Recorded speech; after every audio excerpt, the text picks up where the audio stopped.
mengenal dunia tanaman. Nah, tanaman adalah sumber utama terjadinya evolusi di planet bumi. Berkat tumbuhan, makhluk hidup lain yang lebih kompleks seperti binatang dapat tumbuh dan berkembang. Bahkan keindahan warna-warni dan semerbak harum tanaman mampu membuat bumi lebih ceria dan layak untuk dihuni.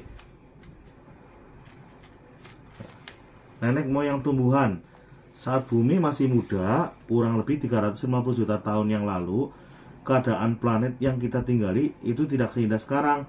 Dahulu permukaan bumi terdapat banyak kolam asam dan gunung-gunung berapi. Akibatnya hanya sedikit makhluk hidup yang bertahan hidup. Salah satunya adalah cyanobacteria. Makhluk ini merupakan bentuk paling awal dari kehidupan di muka bumi.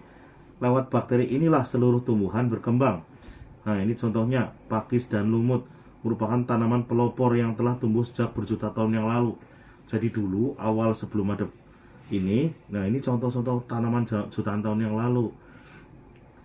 Kemudian memanfaatkan cahaya matahari. Dengan bantuan cahaya matahari sebagai sumber energi, tumbuhan berkembang, berubah dan menyebar ke hampir seluruh penjuru bumi lewat proses fotosintesis. Tumbuhan pun mengembangkan kemampuan untuk menyerap karbon dioksida atau rumus kimianya itu CO2. Ini CO2 itu rumus kimia karbon dioksida dan menghasilkan oksigen. Oksigen itu yang kita pakai udara yang dihirup dipakai manusia itu oksigen namanya. Perlahan tapi pasti kandungan gas-gas di udara pun semakin stabil dan memungkinkan makhluk lain untuk hidup. Bagian-bagian tanaman atau tumbuhan tersusun atas beberapa bagian.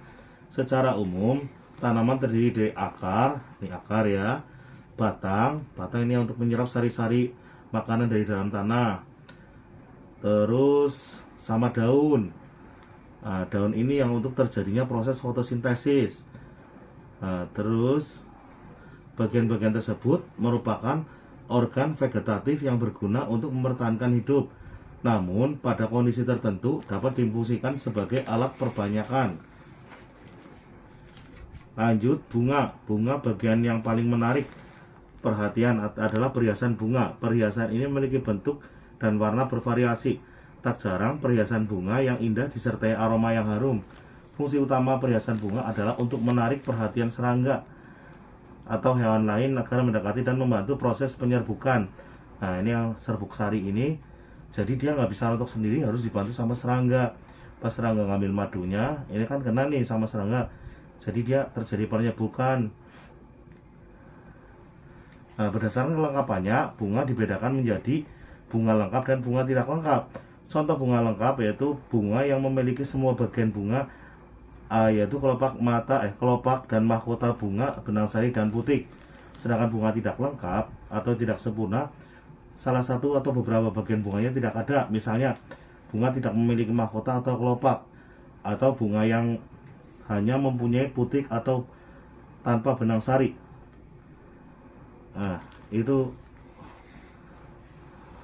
udah sampai sini aja. Besok kita lanjutkan lagi.